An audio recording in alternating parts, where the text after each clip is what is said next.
Assalamualaikum warahmatullahi wabarakatuh.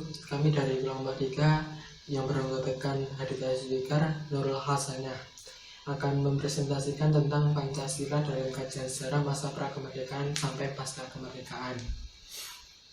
Pancasila era prakemerdekaan ketika Dr. Rajiman Widyadiningrat selaku Ketua BPUPKI pada tanggal 29 Mei 1945 meminta kepada sidang pertama untuk mengemukakan dasar negara Indonesia merdeka. Permintaan tersebut menimbulkan rangsangan anamnesis yang memutar kembali ingatan para pendiri bangsa ke belakang. Hal ini mendorong mereka untuk menggali kekayaan kerohanian, kepribadian, dan wawasan kebangsaan yang terpendam lumpur sejarah.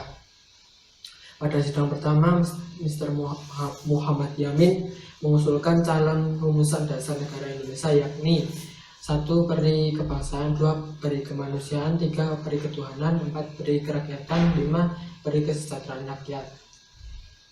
Selanjutnya, Profesor Dr. Supomo pada tanggal 30 Mei 1945 mengemukakan teori-teori negara, yaitu 1. Teori perseorangan atau yang disebut individualis, 2. Paham negara kelas, 3. Paham negara integralistik.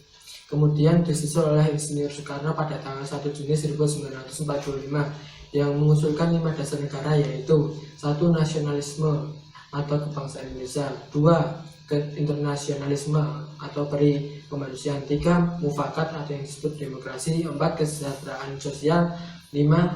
Ketuhanan yang Maha Esa. 2. Pancasila era kemerdekaan. Dalam perjalanan kehidupan bangsa Indonesia pasca kemerdekaan, Pancasila mengalami banyak perkembangan. Sesaat setelah kemerdekaan Indonesia pada 1945, Pancasila melewati masa-masa percobaan demokrasi. Pada waktu itu Indonesia masuk ke dalam era percobaan demokrasi multipartai dengan sistem kabinet parlementer. Partai-partai politik pada masa itu tumbuh sangat subur dan proses politik yang ada cenderung selalu berhasil dalam mengusung kelima sila sebagai dasar negara. Pancasila pada masa ini mengalami masa kejayaannya. Selanjutnya pada akhir tahun 1959, Pancasila melewati masa kelamnya di mana Presiden Soekarno menerapkan sistem demokrasi terpimpin. Pada masa itu, Presiden dalam rangka tetap memegang kendali politik terhadap berbagai kekuatan mencoba untuk memerankan politik integrasi paternalistik. Pada akhirnya sistem ini seakan mengkhianati nilai-nilai yang ada dalam. Kemudian pada 1965 terjadi sebuah peristiwa bersejarah di Indonesia di mana Partai Komunis berusaha melakukan pemberontakan.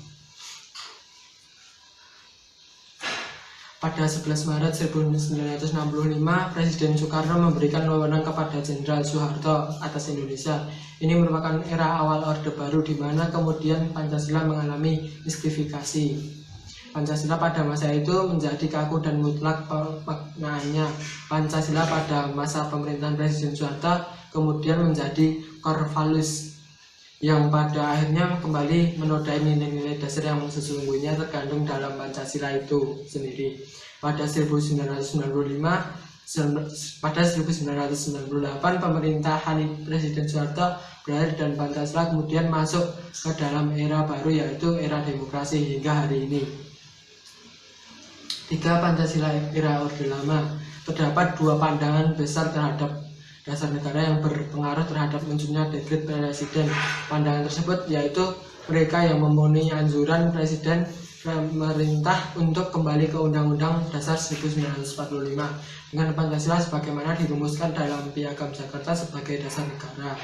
Sedangkan pihak lainnya menyetujui kembali Undang-Undang Dasar 1945 tanpa cadangan, artinya dengan Pancasila seperti yang dirumuskan dalam pembukaan UUD yang disahkan PPKI tanggal 18 Agustus 1945 sebagai dasar negara. Namun kedua usulan tersebut tidak mencapai quorum keputusan sidang konstituante. Kejadian ini menyebabkan Presiden Soekarno turun tangan dengan sebuah dekret yang disetujui oleh kabinet tanggal 3 Juli 1959 yang kemudian dirumuskan di Istana Bogor pada tanggal 4 Juli 1959 dan diumumkan secara resmi oleh Presiden pada tanggal 5 Juli 1959 pukul 17 di depan Istana Merdeka. Dekret Presiden tersebut berisi 1. Pembubaran konstituante, 2. Undang-Undang Dasar 1945 kembali berlaku, dan 3. Pembentukan Majelis Permusyawaratan Rakyat sementara. 4. Pancasila Era Orde Baru. Era Orde Baru dalam sejarah Republik Indonesia ini merupakan masa pemerintahan yang terlama dan bisa juga dikatakan sebagai masa pemerintahan yang paling stabil. Stabil dalam artian tidak banyak gejolak yang mengemuka. Menurut Hendro Muhaimin, bahwa pemerintahan di era Orde Baru sendiri terkesan menunggangi Pancasila karena dianggap menggunakan dasar negara sebagai alat politik untuk memperoleh kekuasaan. Di samping hal tersebut, penanaman nilai-nilai Pancasila di era Orde Baru juga dibarengi dengan praktik dalam kehidupan sosial rakyat Indonesia. Selain penanaman nilai-nilai tersebut, dapat dilihat dari penggunaan Pancasila sebagai asas tunggal dalam kehidupan berorganisasi yang menyatakan bahwa semua organisasi apapun bentuknya, baik itu organisasi masyarakat, komunitas, perkumpulan, dan sebagainya, haruslah menggunakan Pancasila sebagai asas utamanya. Dengan semakin dominannya kekuatan negara, nasib Pancasila dan Undang-Undang 1945 menjadi semacam senjata bagi pemerintah Orde Baru dalam hal mengontrol perilaku masyarakat. Seakan-akan ukurannya hanya satu, sesuatu dianggap benar kalau hal tersebut sesuai dengan keinginan penguasa. Sebaliknya, dianggap salah kalau bertentangan dengan kehendaknya. Sikap politik masyarakat yang kritis dan berbeda pendapat dengan negara dalam prakteknya malah dengan mudahnya diskriminalisasi.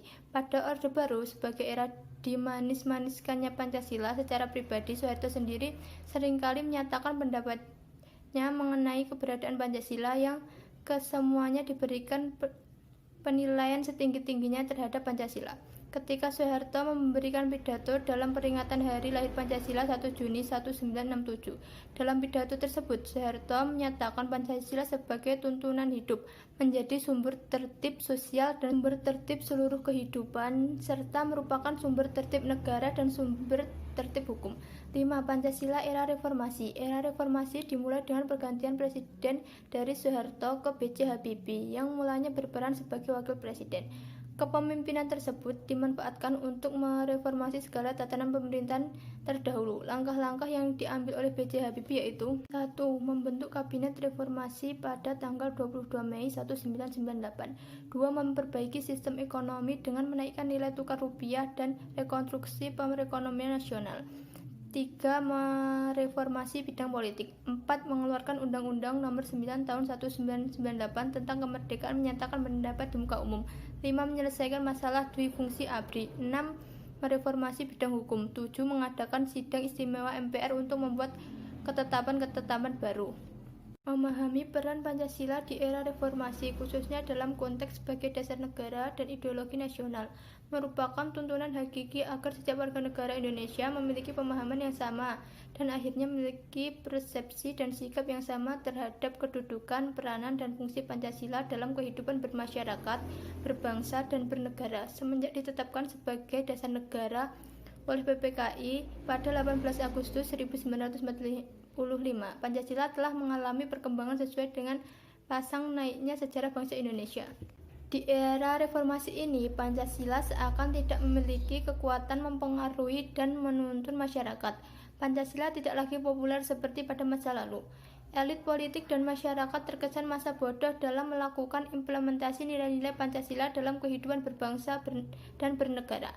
Pancasila memang sedang kehilangan legitimasi, rujukan, dan elan vital. Sebab utamanya karena rezim Orde Lama dan Orde Baru menempatkan Pancasila sebagai alat kekuasaan yang otoriter.